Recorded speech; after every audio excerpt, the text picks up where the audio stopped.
I'm going to talk about animals. Animals? Okay.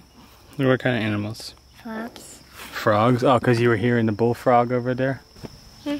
Frogs, with it. Like, frogs do with it.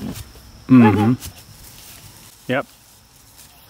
And giraffes do boo. Oh, actually, zebras do, boo. Does some do that? Maybe elephants? Elephants does boo. Mm-hmm. I think zebras like bleat, like. What's this? Giraffes? What's giraffes make sound? I don't know. Hey guys, it's been a while since we've put a video up here for you guys. We've been really busy this season with a lot of markets. Keisha is growing and drying a ton more herbs this year. Hey, what you working on? Harvesting some blackberry leaves. Look at all those blackberries. Hey, do you have a second? Sorry, I found some good blackberry leaves. Hold on Oh, one go second. ahead. And you're gonna dry these for teaing, right? For teaing, yeah. Yeah. And we're making as many teas as we can. We're selling them at the markets and we've been really busy. But it's a bit exciting because one of the things that we love about farmers markets is the opportunity to connect with other people. So a few weeks ago, we were at one of our farmers markets and we met this really unique, really cool family that came by our table, and we struck up a conversation and quickly learned that they were a unschooling, nomadic family that have been living in their schoolie that they converted for the last 2 years, and they're just on the road full time and just finding places to stay as they need to. Hello everyone. So we really hit it off with them. We align on so many things. And so that was really an amazing serendipitous moment of coming together and really connecting. They're just very intentional beings. And so long story short, we offered them a place to stay here at Wild Ridge. And so they came and parked their bus up here and stayed for 2 weeks. We were excited to first spend 1 week with them and then spend another week with them. And it was incredible because we learned so much from them. It was a really great reminder of how much we love doing life with people, doing life in community. Because we're sharing resources, we're sharing meals, we're learning from each other. Being able to live so presently, we enjoy just experiencing life together, so we didn't do a whole lot of filming. One of the great opportunities we had this last week is they have their own welding equipment that they travel with. And so we reached out to them and asked if they would be willing to show us how to weld. Bella and I were super stoked to get this opportunity to learn how to weld this week. And it was incredible to learn a new skill from new friends.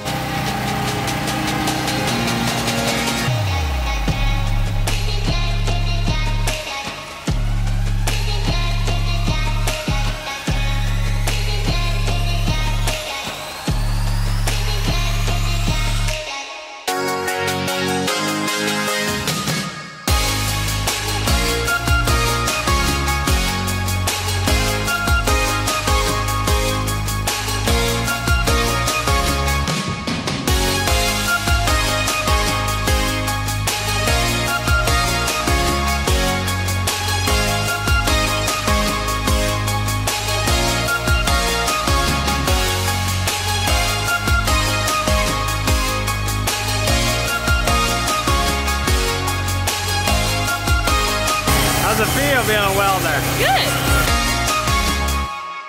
Let me show you the project that Bella and I worked on as we were learning how to weld. So we bought this luggage hauler that hooks onto the hitch of the bus, but it just hooks onto the hitch and it was like really wobbly back and forth, and it was not gonna hold a whole lot of weight. And we're wanting to do a lot more on here than it was rated for. And we wanted it to be able to not have to be perfectly balanced in order for it to be steady, so that even if we wanted to stack one side really high in order to still be able to get that door open and then have things on this side. Anyway, so we wanted it to be a lot more sturdy than it is. So what we did, our friend Azriel had this scrap metal that we welded onto the side of this luggage rack. And so this is the welding that we did. And then we even welded on this piece so that we could bolt it to the frame of the bus, and it can still be removed as well. So it's not like permanently welded on there. We just welded on this brace and then did these bolts. And so we did the same on both sides. Well, one side was mine and one side was Bella's, and I think Bella's was better than mine. I will be honest, Bella picked up the welding much faster than I did. I tended to go too fast. Bella knew how to take her time, and then her method was very meticulous and really strong. So she did a great job. All right, so put it to the test. This thing was really wobbly. Now show me if our welding really worked. That thing is not budging. You're just moving the whole bus. Okay. Awesome. Some of the things I enjoyed about the farmers being here with us. One, I love being able to socialize with people, and then we connected really well, many different aspects, like how they lived and how they ate. We definitely share a lot in common. Just waking up in the morning knowing I'm gonna people that day, it's just so exciting. And just the way they see the world is extraordinary. And I love seeing different perspectives from other people. Some things that I loved about their autonomy, like as a unit, was like they had their own space that they could be and get away to if they needed to. But then we also had our community space that we could all get together in and share meals and stuff. I think that was what was cool about them being in an off-grid schoolie, is they had their own kitchen space and everything too. And so when we wanted to come together, we would come together, but nothing was forced. Things just really flowed. We were able to take care of ourselves, and then because of that, we were able to live out of abundance and really flow in gift economy with one another. One thing that's become regular for us is that when people are passing through and we have a meaningful connection with a new friend, we will invite them to sign the bus. We were excited to see the farmers get to add something to this space for us. One of the great things about nomadic people is that we learn to really be grateful for relationships exactly as they are and allow things to flow organically, not necessarily hoping for more. So we just receive what comes and be grateful for the relationships that we have and the time that we do get to spend together. So I don't know if we'll ever see the farmers again, if our paths will ever cross again, but we're grateful for the time that we spent with them. So thank you to Robbie and Eliana and Shayna and Azriel for blessing us with your presence here at Wild Ridge. We wish you all the best. I want to invite you to check out their channel at the Farmers Blessons on YouTube. They have some really cool content. They're just amazing people, and I hope you'll connect with them. See you later.